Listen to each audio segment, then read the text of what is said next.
Hey, what's up everybody? It's your boy TrapGoku coming at you with another live video review. Today we're going to be talking about possibly the greatest movie of the year and maybe my new favorite Marvel movie. That's right everybody. Today we're reviewing Spider-Man No Way Home, and I have to say right off the bat, this is by far easily one of my favorite Spider-Man movies ever made. Without getting into too much, this movie is simply incredible. For a lack of better words, it's simply incredible. It's outstanding, and I think everyone should go see it. But let's get into the meat and potatoes. What is this movie about? Well, picking up right where No Way Home or Far From Home left off at, Spider-Man's identity has been publicly outed, and everyone and their mom knows Spider-Man is Peter Parker.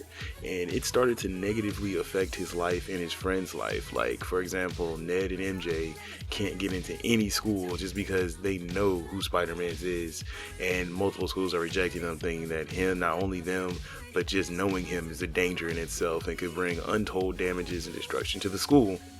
This gets Peter Parker really in his feelings and gets him low to the earth, so he goes and visits Doctor Strange to have him activate a spell that would pretty much remove the memory of anyone knowing he was Peter Parker. And while Doctor Strange is kind of casting the spell, Peter does some dumb stuff and keeps adding things, messing up the incantation. And so what ends up happening is the spell actually pulls people in from across time and space who know that Peter Parker is Spider-Man, and we get some interesting interactions and some interesting meetups.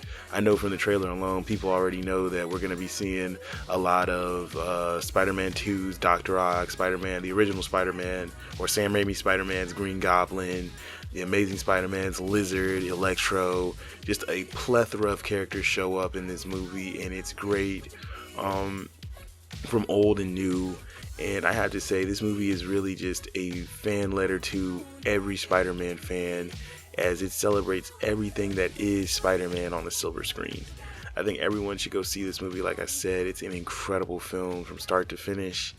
I will say the only real gripe I had with it is the first third of the film, especially when it goes into the more Peter Parker side of things, can get a little bit of a drag in some areas, but I feel like the exposition and the showing of how this information is detrimental to Peter's life was very interesting, but could have been picked up to include more interesting parts later on in the movie.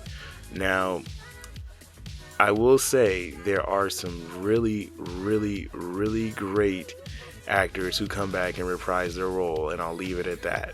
So if you haven't seen the movie, please go see this movie. It is worth every penny and every moment of your time, and it honestly kind of renews the whole cinematic experience. I know a lot of people have been having a hard time getting out because of COVID and with the different variants going around and stuff like that, but I promise you this movie is worth the risk. LOL. And I think hopefully this movie will make it so that people, like, I guess industries and movie industries, understand that people really want to go to the movies, because I think already after just one weekend, opening weekend, Spider-Man's already pulled in almost like $600 million. So I think that really shows that, there is a desire to go into movies. There is a desire to have that old school traditional cinematic experience. I will also say one more thing, that this movie, stay for the credits. Please stay for the credits. You will not be disappointed. As always with Marvel movies, we stay during the credits, but make sure you stay during the credits for this movie, as there's a lot of good stuff in the end credits. And honestly, I think the one reason why I like Spider-Man No Way Home the most is not only does it reinvent Peter Parker in just a wonderful way, but it opens up Marvel in a way that it's, slowly been kind of hinting that it's going towards the whole multiverse, and with the What If series and the WandaVision, and now with Doctor Strange and Spider-Man getting their hands in the multiverse, it's just making Marvel more exciting, as you never know what's next with them.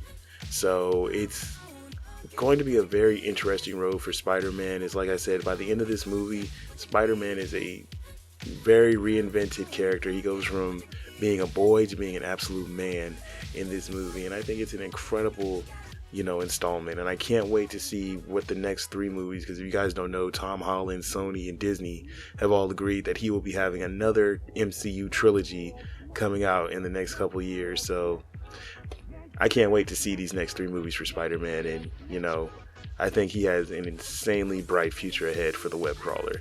Anyway guys, I'm TrapGoku. Thank you for watching the video, and I hope you guys have an amazing day. Peace.